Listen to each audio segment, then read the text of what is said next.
It's coming up to 9 DCFM 88.9. My pleasure to say good morning to the Mayor of Dubbo, Matthew Dickinson. Good morning, Mr Mayor. My pleasure to say good morning to you too, Richard. Okay, got quite a few questions to ask you, and first of all, I asked listeners to send in questions, and they have. Oh, good. They have. And the first one is, quote, when you next speak to the Mayor, ask him why the blocks of land that was sold by Council last October are yet to be registered. And this particular person is not happy.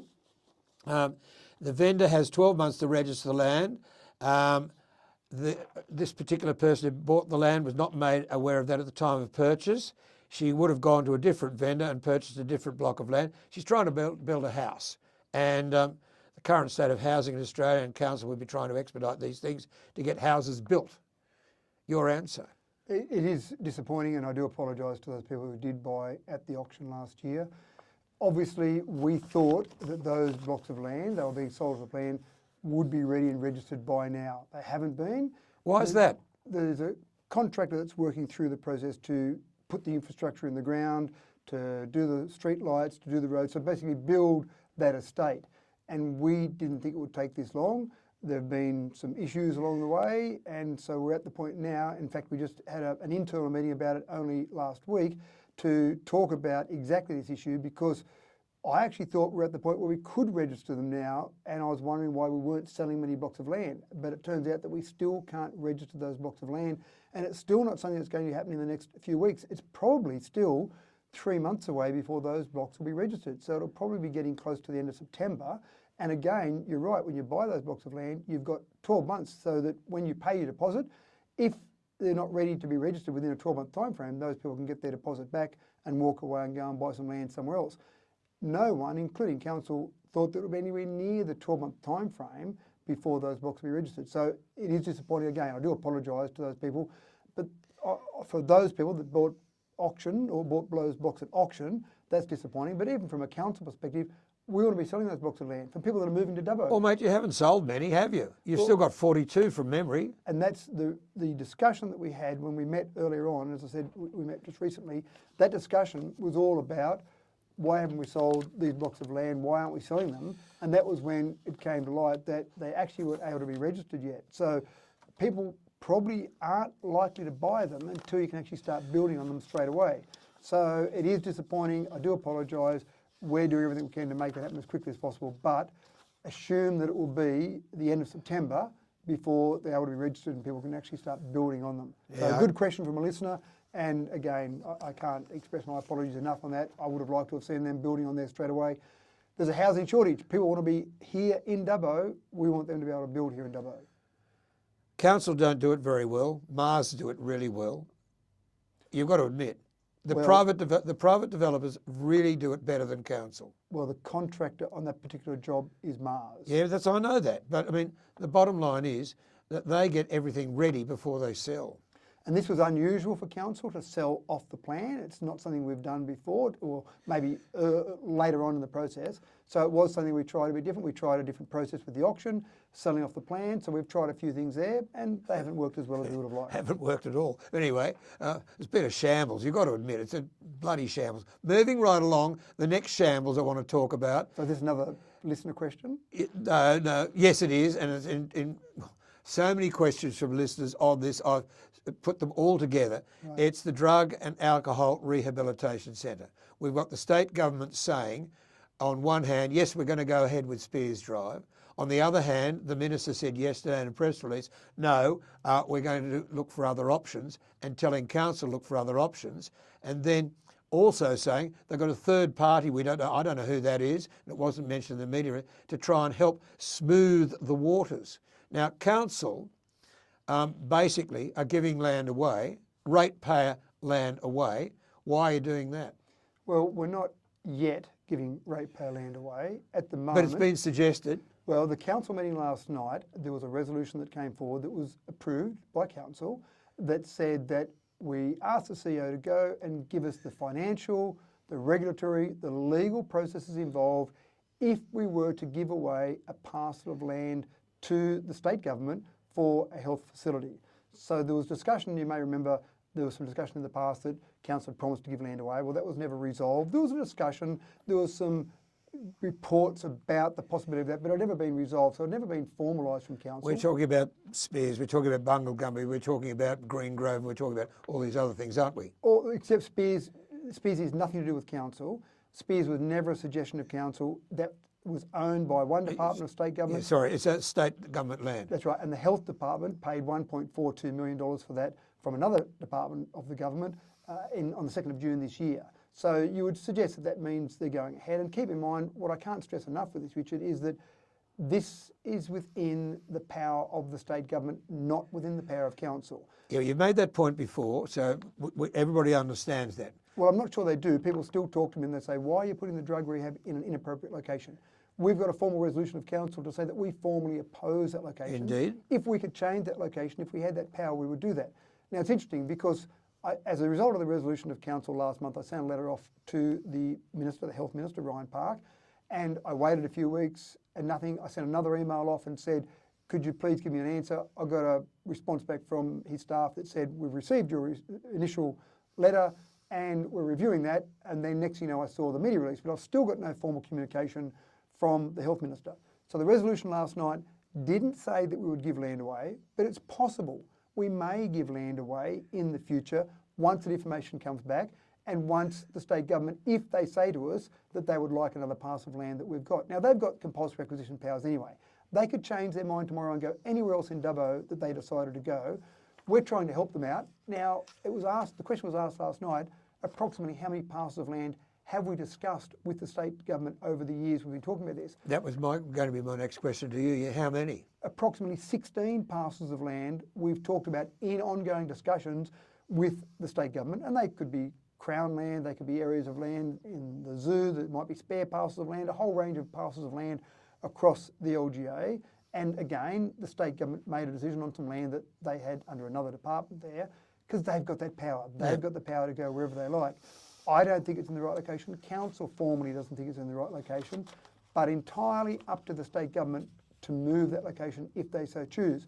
The media release was interesting because it talked about they'd consider looking at other parcels of land if it didn't cause any delays and didn't have any additional costs. So they had a lot of get-out clauses in that media release. I didn't see anything definite in that media release. Yeah, the thing that's definite is the third paragraph where they basically, look, you and I have got to admit, it's going Spears Drive. Well, I'm hopeful, based on that council resolution, that we can keep opposing it and the state government will change its mind. But it's entirely within Ryan Park's purview. It's not within council's area of responsibility to make any change. If we could make change, we'd make the change already. We've formally opposed it. Why don't we talk to our former mayor and now MLC, Stephen Lawrence, get something done via him? Certainly, I've had communication with Is him. he chatting with, do you know if he's been chatting with the minister? I don't know whether he's been chatting with the minister. I've certainly been emailing Stephen Lawrence as an MLC, and I've been emailing Dougal Saunders, our local member as well. So again, using those local contacts and obviously through to the health minister, I would hope that our MLC, being in the same party as Ryan Park, is having those discussions. Let's hope so. And I know that Dougal Saunders is having discussions as well with Ryan Park. So the discussions are happening. It really just comes down to the ball is entirely in the health minister's court. If he wants to change the location of the drug rehab facility and do the right thing by the people that live in Spears Drive, then he can do that. You can't. And I urge him to do that. Yeah, and you can't. Okay, why did the ABC say that it was going to take 5 years to get fluoride back into Dubbo? I have no idea. I haven't seen Where did the they get that story. idea from? No idea where that came from. How long is it going to take to get fluoride back into the system? It was supposed to be in this month. It was supposed to be here. We did say last This year month? that by the end of June this year, as in within a few days, we hope to have that back up and running. We've gone through the process with Public Works, the tender process, we've awarded the contract, etc. I only just signed off days ago the final contract, and we're waiting for the final timeline from the successful contractor. It will take approximately 40 weeks to construct that. So we're How long did it take? Why did it take so long for the contract? It's a complicated process that involves Department of Public Works, there's DPE, these are two state government departments, and council to all line the ducks up in a row to make that all happen. Some of those things are outside our control. Okay, the state departments, I understand, but again, it appears to me that really those state departments don't care about the health of Dubbo. It can wait. We've got other things to do. Is that the attitude that you found from those two departments to line up the ducks with council? I would go slightly different to that. I would say they'll be very thorough, extremely thorough in their processes. What a diplomatic answer. That is bloody terrible answer, actually. I want to move right along. Oh, stop laughing. It is very diplomatic on your part. Grants. What grants have we applied for our council this year? Have we got grants for roads? Have we got grants for sporting facilities? Have we got grants for footpaths? What grants? I don't have all those in front of me. I'm happy in a subsequent interview that we do for me to bring forward all the grants that we might have received in the last year or all the grants that we're aiming to receive in the next year. We do reasonably well from a grants process. All right. Can you organise that over the weekend? So when I talk to the CEO on Monday at this time, he might be able to give us some idea of what grants are going forward. Certainly, I'm happy to do that. I'm not sure if you have it ready for you by Monday because there's an extensive list of grants.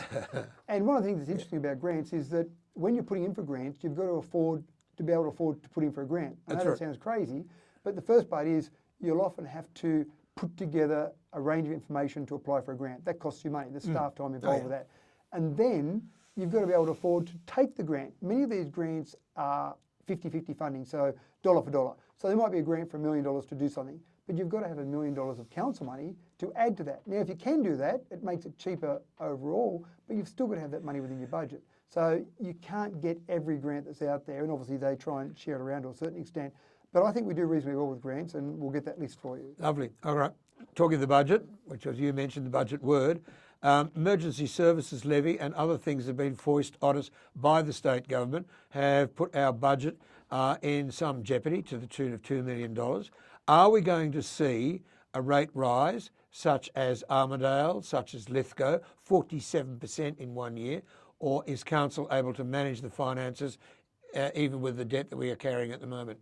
So the additional money that's been put on us by the state government, there's been two big chunks of that. That's right. That came out after we already put our draft budget out. So we didn't allow for this because we didn't know about them. $616,666 from the emergency services levy, another $1.9 million from an increase in wages for our staff. So approximately $2.5 million extra straight off our bottom line. So that's pretty tough when you think you've got a budget that looks reasonable and looks balanced, and then suddenly $2.5 million extra.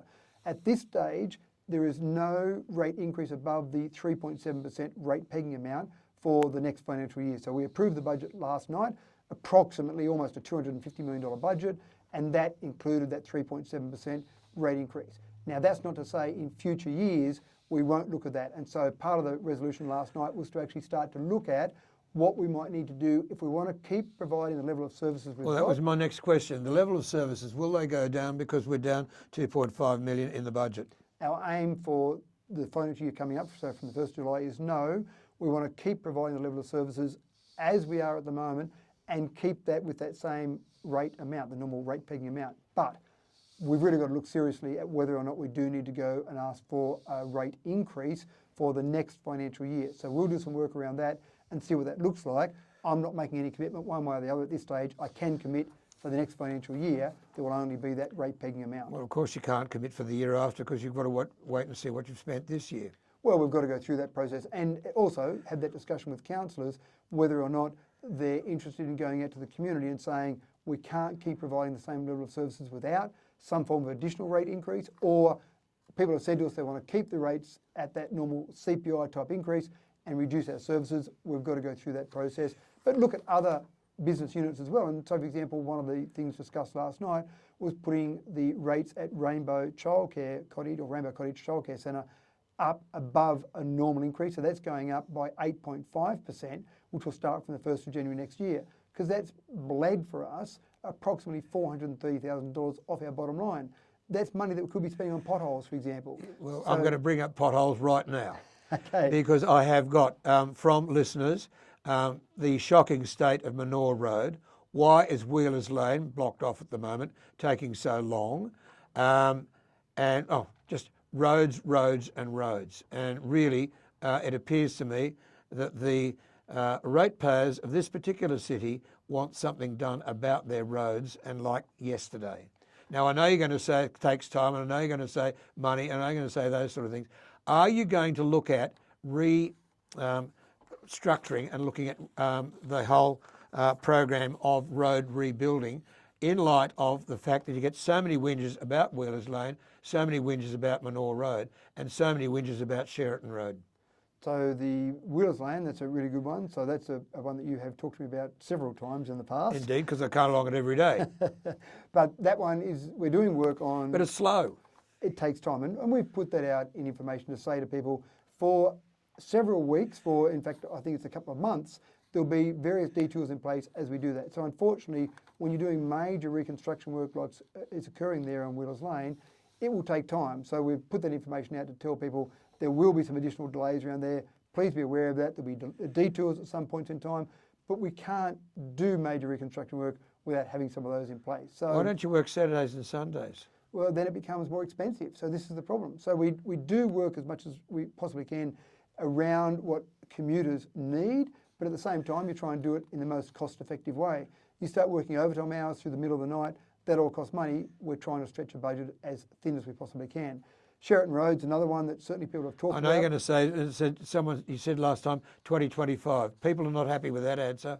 Well, and this is part of the problem. If we do major reconstruction works on Sheraton Road, the major trucks that are going along there will certainly do more damage to that road. Well, if you build the road properly, they won't. Then it's more expensive, so we've got to build... Well, okay, so you do it more expensively. Well, and then again, that reduces their budget. So our plan now, and we've spoken to the schools, we've met with the schools up there, and they understand. They'd certainly love it to be done sooner, but the Blue Ridge Link Road will be done first, which then will take that heavy traffic off Sheraton Road, and then Sheraton Road will be used for, will be upgraded to a level that's appropriate for that. In 2025? It will certainly be probably 2025 before we get to that point. So it's taking People aren't some time. happy. Well, and I understand that and I appreciate that, but the alternative is really to spend a lot more money on that and construct it at a higher level, which would be not required once we do the Blue Ridge Link Road. So you're trying to balance all of these things out. It really is lots of balls in there trying to juggle them all. Okay, Mayoral Road, same thing. Development goes out that way. The main road, before that development even started, why wasn't it considered? I know it's past council, but these sorts of things are going to happen in the future. Why aren't these roads looked at before you even start to organise developing areas there as main roads, because they're just crumbling, cracking? And it is still fair to say that the last 6 months of 2022 were incredibly wet. It's not just WLGA, it's the entire eastern seaboard. And you've only got to talk to someone like Jenny Aitchison, the Minister for Regional Roads, which I spoke with only recently, and certainly she's aware of this. They've come up with another $390 million for roads, which is in addition to money the previous government had promised, because they know there is so much pressure on roads across the entire state. $390 million is nice money, but it won't go anywhere when you share it with every other regional council in New South Wales. I'd like to have that money for Dubbo Regional Council. I tell you what, at 390 and fix things overnight. Not going to happen. I think we'd be quite nice with that. But again, you're right, you've got to share that around, and we're obviously trying to get our fair share. One of the things I think that will be a bit of a secret for our success in the future, which is not much of a secret if I tell you, because that'll be all your listeners hearing about it, but because we've got a renewable energy zone here, there'll be work done on roads that won't be paid for by the state government, won't be paid for by ratepayers, but the proponents of some of these renewable energy projects will have to do various road upgrades to help, and that'll take a bit of pressure off council's bottom line to be able to spend some of that money in other areas. So I think that's something that's exciting for the region, money that'll come from that. Again, that's not tomorrow, but that's something that will give us some longer term benefits for our road infrastructure. Yeah, the renewable energy, though, mainly going to the Wellington area, won't be coming to us. But keep in mind, we've got one council area, so if we've got money that gets spent on Wellington roads by an external proponent, that leaves us more money in our bucket for roads which can be spent across the entire LGA, including in Dubbo. Very quickly, 9:29 in 1 minute. 32 million, state government. Are you going to push to get Dubbo and Mudgee joined by rail again? It would be a good idea. It'd be a fantastic idea. I've already given a letter of support to Mike Sweeney. They presented to council about 2 weeks ago. The concept that they've got is that you would have return Dubbo Sydney via Orange Bathurst like you have now, but also an additional daily service return Dubbo Sydney via Mudgee. I think that'd be fantastic for commuters, and the two trains would be able to sync then, so you could go to Dubbo from Sydney early in the morning or late in the afternoon, and vice versa, one will go via Orange Bathurst, one via Mudgee. So I think that'd be fantastic. I think it would be fantastic if the state government came on board and supported that project. I think it would also take a lot of freight off the roads. It would, and the other thing about it is, of course, we've got the rail depot here, so we've got plenty of trains to whiz down both lines. You've got the rail maintenance facility I know, here, so yeah. it makes sense to have more access to trains from Dubbo. So good project, and I know they talked about $30 million. It's probably going to be more than that, but again, well, that's a project they can take up with the state government. Of course it will. It'll be more than 32 million, but anyway, we'll wait and see. 9:30.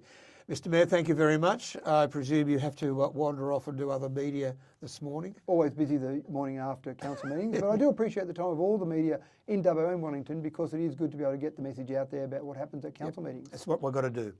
Okay, we'll see you after the next council meeting. Thank you, Richard. Okay, it's coming up to 29 to 10 right now, DCFM 88.9. Let's have some music.